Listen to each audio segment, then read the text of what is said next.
hərəkətin təyini dedim. Təyini demişəm. Bəli. Keçdi tərz hərəkətə. Uşaqlar, hələ ki sxemlər eyni gedir, düzdür? Fikrimiz orada olsun ha. Kim mənə qulaq asmasa durub bir də başa salacağam.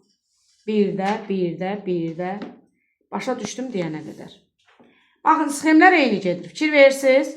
İsmailləşdirsən. Hə. Tərz hərəkətin təyinə fərqi odur ki, o ismin yanında gələ bilməz. O feilin yanında gəlir. Və yadınızda sizə demişdim ha, ismi xəbər sifətlə, sayla ifadə olunanda onun yanında gələn də tərz hərəkət olur. Baxaq bir nümunələrə sübut eləyək. Allah kora necə baxsa, baxsa, feilin yanındadır.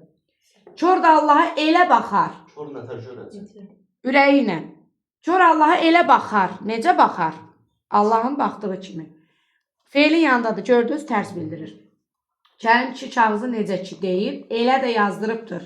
Elə yazdırıb, necə ki deyir. Sonra, gənclik o qədər güclü, o qədər coşqun bir aləmdir ki, çox zamanlar, bax burada sizi çaşdırmasın, çox zamanlar nənələrin, dədələrin arzusundan asılı olmur. Deməli, gənclik o qədər güclü bir aləmdir. Nə qədər güclü aləmdir. Burada, bu tərz hərəkətdə, onun nə dərəcədə olduğunu da göstərir. O suyun temperaturu olar, ha. Biraz isti, biraz isti. Onu göstərdiyinə görə bu təyin deyil, bu çaşdırmasın. Çünki gənclik nə dərəcədə güclüdür. Bax, nənələrin, dədələrinin arzularından asılı olmayacaq qədər güclüdür. Bu təyin ola bilməz. Çünki burada dərəcə anlayışı var. Təyində dərəcə yoxdur. Sonra, uşaq o qədər kövrəlmişdi. Dindirəndə az qalır. Bu iki cümlə 3-4 sizi çaşdıra bilər, təyini oxşada bilər. Amma diqqətli olun nəyə? O qədər kövrəlmişdi. Nə qədər, nə dərəcədə kövrəlib? Ağlamaq dərəcəsinə çatıb. Deyirsən, sən məni ağlamaq dərəcəsinə çatdırmırsan. Eşitmişsiniz bu cümləni? Bax, bu dərəcəni bildirir. Sonra o qədər əldən düşərdi ki, bax, bu da həmin. Yerə uzanmaqla yuxuya getmək bir olardı. Yəni, o qədər yorulub. Yorulub dərəcəsini göstərir burada. Başı o qədər ağırlaşmışdı bu da. Çiyinlərinə ağırlıq eləyirdi. Nə qədər ağırlaşıb?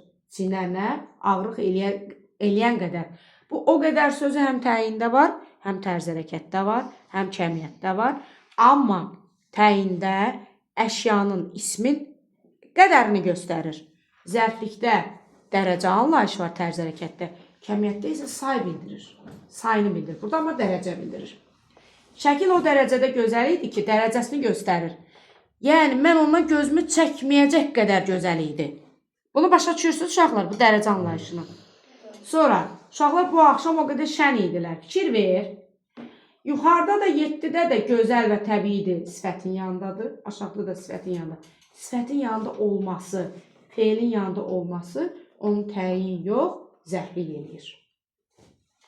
Sonra, hava elə istəyir. Bax, bu da nəfəs ala bilmirsən. Deyirsən ki, yəni burada 40 dərəcə istilik var. Bu 40 dərəcəni sənin nəfəs ala bilməməyinə oxşadır. Yəni, dərəcəni göstərir burada.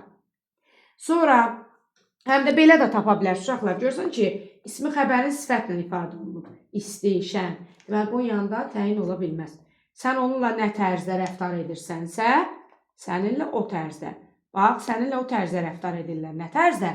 Sənin rəftar elədiyin tərzdə. Bu, budaq başdır. Mən nəyə sual verirəmsə, o başdır. Bu da oldu tərz hərəkət.